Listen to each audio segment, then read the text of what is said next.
अब बिहार में हमसे मीडिया वालों ने पूछा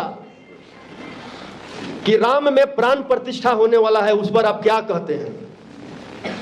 तो मैंने जवाब दिया, अभी तक राम बिना प्राण के थे क्या? सारे मीडिया वालों ने कहा कि आरजेडी विधायक का विवादित बयान, ये विवादित बयान है क्या? और मैंने प्रधानमंत्री से आग्रह भी किया, भाई ऐसे ऐसे लोग हमारे देश में हैं जो पत्थर में प्राण डाल सकते हैं, तो देश के लिए बहुत ही कारगर साबित होंगे। और ऐसे लोगों का भारत सरकार सूची बनाए, और सूची बनाकर जो बॉर्डर पर हमारे सैनिक देश के सुरक्षा में लड़ रहे हैं, हर बटालियन के साथ एक प्राण स्पेशलिस्ट को वहां रख दें।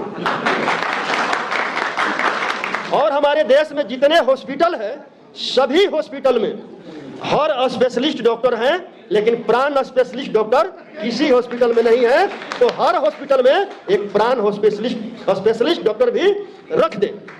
अगर ये लोग हमारे सेना में और हॉस्पिटल में जिनका मृत्यु होता है उसमें प्राण नहीं डाल पाते हैं, तो आप समझिए कि ये लोग पूरे देश में अंधविश्वास फैला रहे हैं, पाखंड फैला रहे हैं, मनुवाद फैला रहे हैं। और अंधविश्वास और पाखंड फैलाना कानूनन अपराध है, और ऐसे अपराधियों को कहां होना चाहिए? तो मोदी जी को ये काम तो करना चाहिए ना, लेकिन करेंगे नहीं। आज भी वो कह रहे हैं और पूरे देश में चल रहा है कि जो राम को लाया है हम उनको लाएंगे। अगर वास्तव में राम भगवान हैं, उनको लाने वाला कोई है क्या? और राम राज के बारे में आप लोगों को पता है क्या? राम राज में एकलव्य का अंगूठा काटा गया और शंभुक का हत्या किया गया। वध नहीं कह सकते हैं, शंभुक का गला काट करके हत्या किया गया। और शंभुक था कौन? हम जो यहाँ बैठे हुए हैं, हम ही लोगों के समाज का शंभुक थे। और उनका दोष क्या था? वो शिक्षा प्राप्त कर रहे थे और शूद्र समाज को शिक्षा देने का भी काम कर रहे थे। तो क्या शिक्षा देना अपराध है? और शिक्षा देने पर कोई दूसरा नहीं, राम ने ही हत्या करने का काम किया। क्या वो राम ओबीसी एससी एसटी का हो सकता है? क्या हो सकता है? तो हमें समझना पड़ेगा। और उसी मनुस्मृति में लिखा हुआ है कि महिलाओं और शूद्रों को शिक्षा प्राप्त करने का अधिकार नहीं है, महिलाओं और शूद्रों को धन दौलत संपत्ति रखने का अधिकार नहीं है। मैं सोच रहा था कि ये जो शूद्र हम 90% के लोग हैं, उनको ब्राह्मणों ने शिक्षा से वंचित किया, धन दौलत संपत्ति से वंचित किया, समझ में आ रहा है। लेकिन संपूर्ण महिलाओं को उन्होंने क्यों मतलब कि शिक्षा और संपत्ति से वंचित किया? और संपूर्ण महिलाओं को जितने भी ग्रंथ उनका लिखा हुआ है, सभी ग्रंथों में अपमानित किया गया है। चाहे रामायण ले लीजिए, महाभारत ले लीजिए, यानी जितनी भी ग्रंथ है। और मनुस्मृति में तो इतनी अपमानित किया गया है, एक नारी कभी स्वतंत्र नहीं हो सकती है। जन्म के बाद पिता के अधीन, पिता के मरने के बाद भाई के अधीन, शादी हो गया तो पति के अधीन, पति मर गया तो पुत्र के अधीन। महिला को कभी स्वतंत्र नहीं रखना है। हम चाहते हैं कि आप सभी लोग संविधान के साथ साथ मनुस्मृति को भी आप लोग पढ़ें। मनुस्मृति उन लोगों का लिखा हुआ है जे लोग आज राम को लाना चाह रहे हैं, राम को ला रहे हैं, और 24 में चुनाव के बाद मनुस्मृति लाना चाह रहे हैं। मनुस्मृति में जो है 4 वर्णों में हमें बांटा गया है। सबसे ऊपर ब्राह्मण, जो ब्रह्मा के मुख से पैदा हुआ है। और जिन ओबीसी एससी एसटी के लोगों को यह भ्रम है कि ब्राह्मण ब्रह्मा के मुंह से पैदा हुआ है, उनसे हम आग्रह करेंगे कि सभी लोग ज्योतिबा राव फूले का गुलामगिरी पढ़े।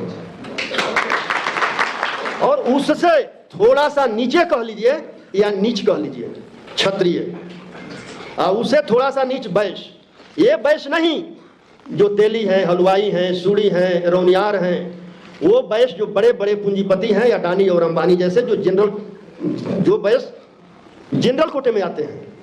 और बाकी चौथा वर्ण जो है, जो पैर से जन्मे, हम सभी ओबीसी एससी एसटी के लोग हैं। ऐसा हो सकता है कि एक बाप का 4 पुत्र हो, कोई सर्वश्रेष्ठ हो और कोई नीच हो सकता है क्या? तो हम फिर से दोबारा नीच न बने, उसके लिए भी केंद्र में बैठे सरकार को 24 में हमें सबको एक होकर के मिटाना पड़ेगा। अगर नहीं मिटा पाए तो हम सब 90% के लोग मिट जाएंगे, कोई दूसरा विकल्प नहीं है।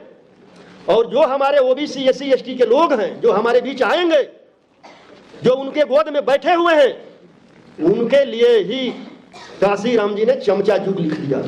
और क्या कहा, हमारे ही लोग कुछ चमचे हो गए हैं जो उनके गोद में बैठकर हमारा सौदा कर रहे हैं। और जिनको जवानी में चमचागिरी करने का लत लग जाता है, वो ताह जीवन दलाली करने का काम करते हैं।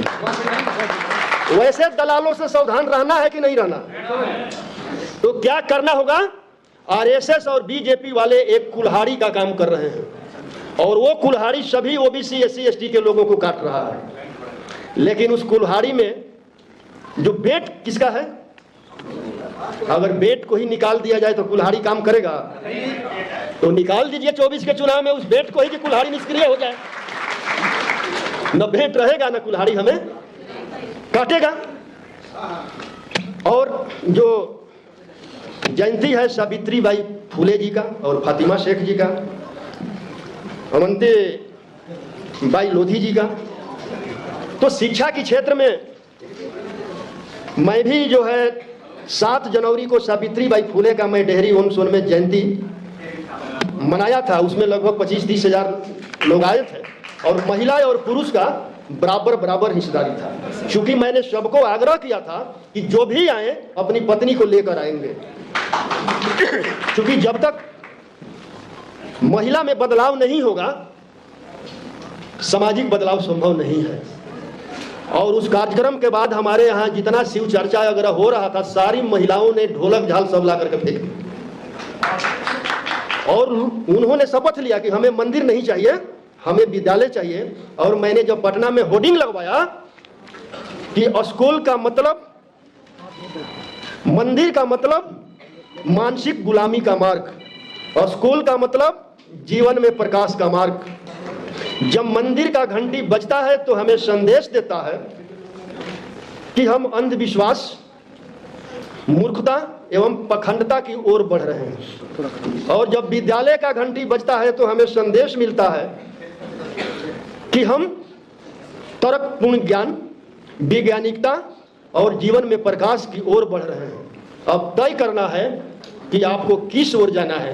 तो आप लोगों ने पूरे अपने घर में टीवी अगर आप लोग देखे होंगे, इस जो सावित्री बाई फुले के स्लोगन पर पूरा देश में गोदी मीडिया ने उसको बवाल किया था।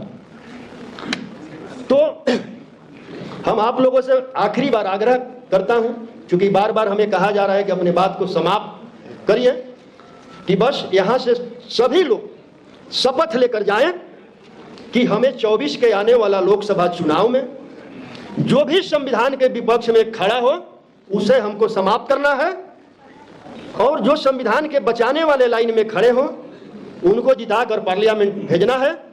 तभी हम अपने अधिकार और हक का और शिक्षा का जो है उसको हम बचा पाएंगे। बोल रही थी जो पाल समाज की जो बेटी थी, बहुत अच्छा बात बोल रही थी, आईएएस बनना चाहिए, आईपीएस बनना चाहिए, लेकिन करेंगे क्या आप?